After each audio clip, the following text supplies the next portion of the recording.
આ એકમાત્ર મહિલા સંચાલિત ભૂતળા દાદા ગરબી મંડળ આકર્ષણનું કેન્દ્ર બની છે.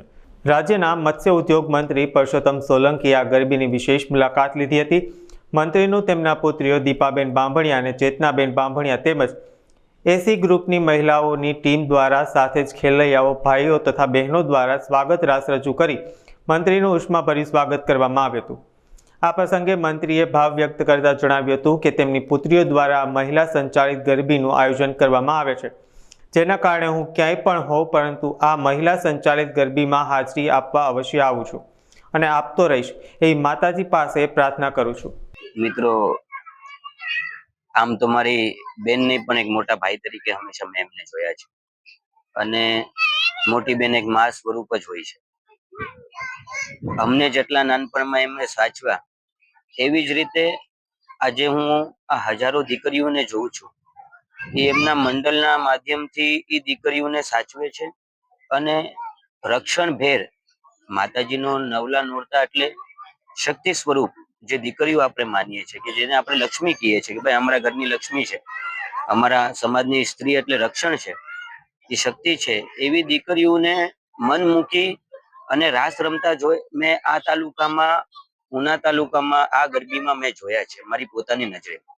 એટલે આ મંડળ માટે દીપુબેનના સાનિધ્યમાં રચાતી આખી આ ગરબી માટે અમે કહીએ એ શબ્દ ઓછા છે. મિત્રો, આ તો એક વર્ષોની પરંપરા છે જે પુરુષોત્તમભાઈ વારસામાં અમને આપેલી છે. વર્ષોથી હું તમને કહું તો 95-96 થી એ સમય જે નવરાત્રીઓ રમાતી અને એ સમયે પુરુષોત્તમભાઈ ગામડે ગામડે જઈ અને માતાજીના દર્શન કરતા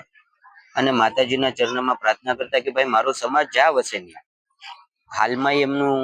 એક વક્તવ્યમાં તમે સાંભળ્યું હશે, એમને માતાજીના ચરણમાં ખાલી એટલી જ પ્રાર્થના કરી હતી કે ભાઈ મારો સમાજ જ્યાં વસે ત્યાં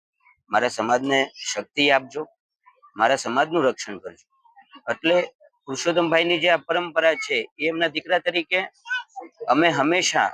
આ પરંપરા આગળ ધપાવી છે અને હવે તો એમની તબિયત એટલી તંદુરસ્ત છે કે આ વખતેના પ્રવાસમાં તો પુરુષોત્તમભાઈ પોતે હાજર રહ્યા હતા લોકોના વચ્ચે. હું તમામ દીકરીઓને, ખાસ કરીને મારા સમાજની દીકરીઓને, ઘણીવાર દીપાબેન સાથે મારી ચર્ચા થતી હોય છે. અમે જે પુરુષોત્તમભાઈ સોલંકી ઓનલાઈન એજ્યુકેશન કર્યું છે એમાં ઘણી અમારી દીકરીઓ ભણે છે અને બેનની પોતાની વર્ષોથી એવી ઈચ્છા અને હંમેશા મેં એમના કાર્યાલયે આવા પ્રશ્નો મેં જોયા છે કે દીકરીઓને ભણવા બહાર મોકલાવવા માટે કઈ સહાય કરવી, નાના મોટા દીકરીઓને માર્ગદર્શનો આપવા અને દીકરીઓ કેટલી એના પગભર થાય એવા ઘણા પ્રયત્ન મેં દીપાબેનના કાર્યાલયમાં દીપાબેન દ્વારા થયેલા જોયા છે. એટલે ભવિષ્યના દિવસોમાં હું મારા સમાજની તમામ દીકરીઓને, મારી બહેનોને હું એટલું કે, કારણ કે હું એક સામાજિક આગેવાન છું, કોળી સેના અને સમસ્ત કોળી સમાજનો યુવા પ્રમુખ છું, કે દીપાબેન થી એક પ્રેરણા લઈ અને તાલુકે અને ગામડે મહિલા સશક્તિકરણનું એ સંગઠન થાય જેથી આપણી દીકરીઓને પ્રોપરલી માર્ગદર્શન મળે અને ભવિષ્યના દિવસોમાં જેમ મારા બાપુજી ભૂતકાળમાં કહેતા ઘણા બધા એમના ઉદ્બોધનમાં કે તમે પેટે પાટા બાંધીને તમારા દીકરા દીકરીઓને ભણાવજો ને ખાસ કરીને દીકરીઓને ભણાવજો. કારણ કે દીકરી એક એવી લક્ષ્મી છે આપણી જે એક ઘરની બે ઘર તારવી છે. જે પુરુષોત્તમભાઈની હંમેશા વાત સમાજ સમક્ષ હતી, એમનું એક દૂર